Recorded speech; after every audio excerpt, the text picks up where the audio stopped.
Order! Order! You are an incorrigible delinquent at times. Behave yourself, man!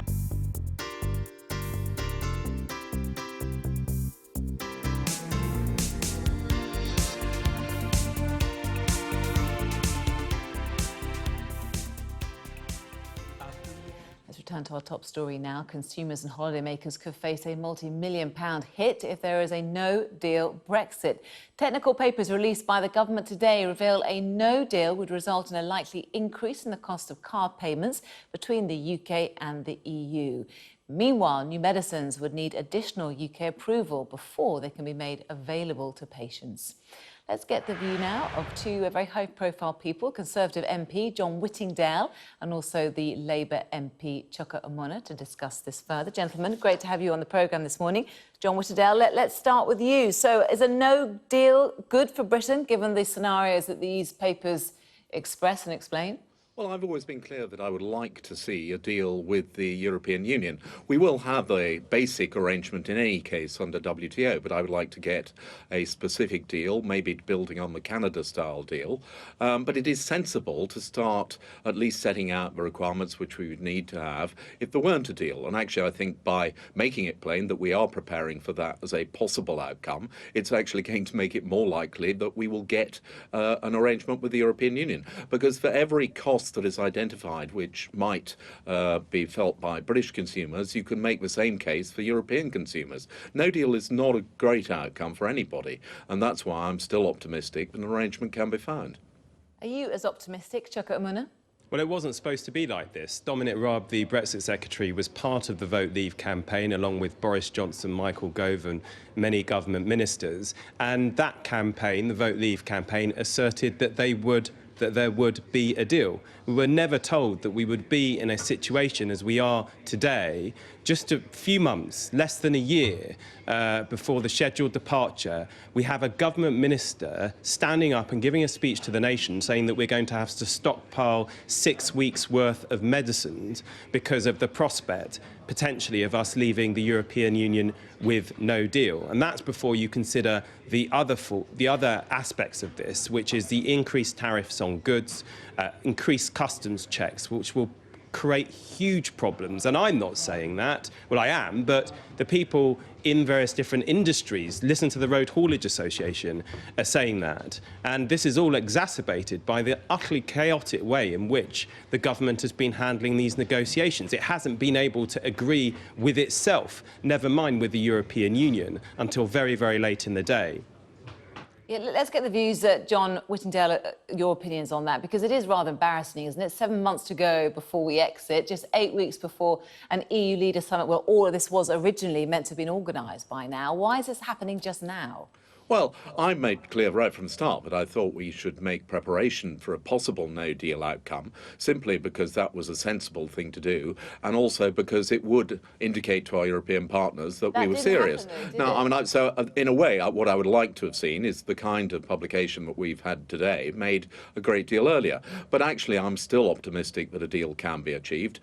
We are, of course, not going to achieve a deal by the end of March. What we will, I hope, have is a political declaration then, which makes it plain the outline of a future arrangement. And under that, if we can achieve that, then we have another 2 years in which to thrash out the final detail. But it is important that we should get by the end of March at least that outline, making it clear that we will be taking back control of our laws and borders and money, and that we will be able to reach an arrangement on that basis.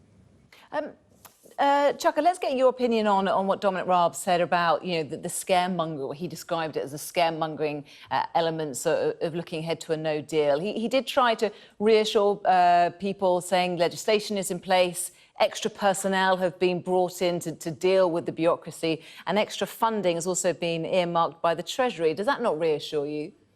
Well, I mean, this talk of scaremongering, it's a rather redundant claim now, isn't it? Because, look, had any person come out and given the contents of this speech and said that you'd have to stockpile medicines for 6 weeks, that credit card charges would be higher if we were faced with this kind of scenario. If I'd said that a few months ago, Dominic Raab would have accused me of scaremongering, and the The problem that these people have got now, many of them are in government, and it's not project fear, it's actually project reality. And let me just distill this for your viewers, because one of the things that we all do, we all go to the supermarket. I've literally just been to the supermarket before coming to this studio. I spoke to one of the chairmen of the biggest supermarkets, best-known supermarkets in this country, and he explained what this practically will mean for your viewers when they go shopping if we leave without a deal. And he said that there would obviously be tariffs applied to EU goods sold in British supermarkets, and those goods make up about 30%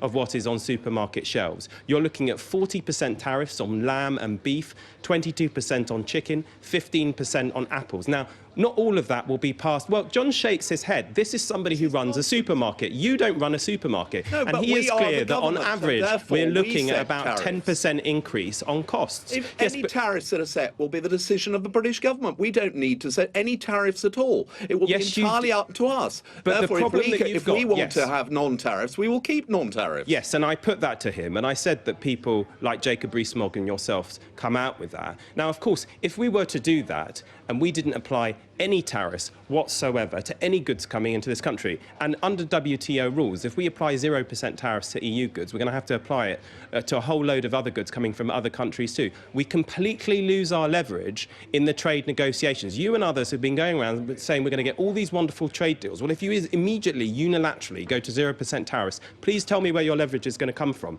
That is what the chairman of this supermarket was saying. This is somebody who does a lot of deals, so he knows what he's talking about. OK, John, can you come back on that? Well, I believe in trying to get tariffs down right across the board. One of the reasons I want to have these free trade deals is exactly so that we can get tariffs down, because the EU is a You don't protectionist body, and Where's your at the leverage gonna moment come it is from? the EU that puts up tariffs. Chuka Umunna, let John Whittingdale finish. At the moment, it is the EU that imposes tariffs right across the board on any goods coming into the EU from outside. I want to get those free trade deals with other countries outside the EU so that we can get down the prices to the British consumer.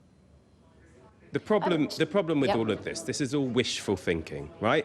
If they were to apply 0% tariffs to our goods, under WTO rules which apply to the EU as well, they would be having to do it for other countries too. So this is nonsense. And look, I prefer to listen to somebody who sells goods to your viewers every day. They know what they're talking about. They've had to look at the practical implications, and they are saying you're looking at 10% increase in costs on the goods you get from your supermarkets if it's no deal. And as far as I'm concerned, this is not what people voted for, and that's why more and more people, including in the Conservative Party, are arguing that we should have a people's vote on whatever the withdrawal arrangements are from the European Union. Because what is absolutely certain is whether you voted Leave or Remain in the original referendum, you didn't vote for this. OK, John Whittingdale, a people's vote, is that a likelihood? Well, we have had a vote. The problem is that Chuka doesn't accept it and wants to reverse it, and has made no secret of the fact that he bitterly resents the fact that British people voted to leave. But we've had a vote. I see no reason to have another vote. This government is implementing what the British people gave it a mandate to do, both at the last election and in the referendum, which is to negotiate a withdrawal from the European Union so that we are once again able to take control of our borders, money and laws. OK, and a one-word answer from both of you as we wrap up. Unfortunately, we're running out of time. Let's start with you, Chuka. Are we heading to a no-deal scenario? What do you think, yes or no? I think there's an increased likelihood of it because of the utter shambles and chaos of the negotiation that's been engaged in by this government. Is that a yes? I think there's an increased likelihood of it. Whether it happens or not, look, I don't know. John Whittingdale? Well, I hope not. I'd like to get a deal. And actually, I think by making it plain that we're ready for a no-deal outcome, that will make it more likely that we will get an acceptable deal from to us and the European Union. We'll leave it there, gentlemen. Thank you very much, John Whittingdale and Chuka Umunna.